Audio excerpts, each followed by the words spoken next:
मेरा नाम असगर अली है जी। मैं हरदेव पिंड के रहने वाला जी। मैं गरीब आदमी हाँ जी। तो 5 बच्चे जी मेरे, जिन्हें 4 बच्चे ब्याहे हुए ने, आखिरी बेटी मेरी रही है जी। तो मेरे को इन्नी गुंजाइश नहीं है जी मैं इन्हू ब्याह सका।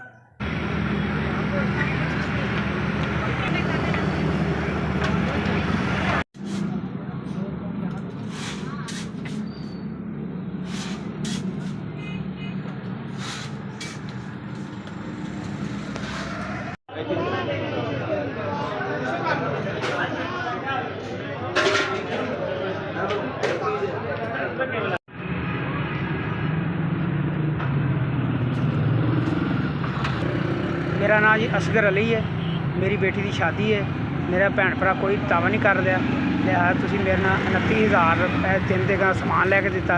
बहुत बहुत शुक्रिया। भैन भरा ने जे साढ़े तिना देगा समान लैके दिता वा, उन्होंने बहुत बहुत शुक्रिया। जिंदगी तंदुरुस्ती अता। भैन भरा ने जिस धी पुत्र ने मेरी बेटी की शादी में हिस्सा पाया, हाँ जी, जिंदगी और सेहत तंदुरुस्ती अता फरमाए। अल्लाह पाक उन्होंने हमेशा इस तरह ही खुश रखे ते जेड़े तावन करते। मैनू नहीं उम्मीद तुसी मेरे सिर तो बड़ा बोझ लाया है, बड़ा बेटी दी खुशियां में शामिल होए। अल्लाह पाक तुहानू खुश रखे, आबाद रखे। अल्लाह ताला तुहाडियां। अस्सलाम वालेकुम। जिस मेरे भैन भरा ने मेरे नाल तावन किया, तिन्हां देगां दा समान लैके दिता है, अल्लाह पाक उन्हें हमेशा खुश रखे। अल्लाह पाक सारियां आसां उम्मीदां उंदियां पूरियां करे।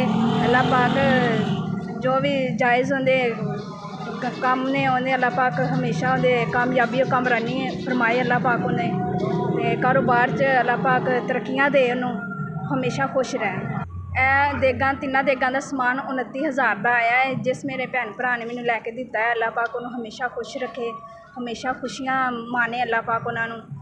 इस गरीब बेटी की शादी च शामिल होए और हिस्सा पाया, मैनू बड़ी खुशी हुई है। मेरे दिलों दुआ उठन दी है। मेहमान आएंगे, कम से कम मेरे घरों भुखे नहीं जाने, भी दुआवां देंगे। मेरे अम्मी अब्बू सब भैन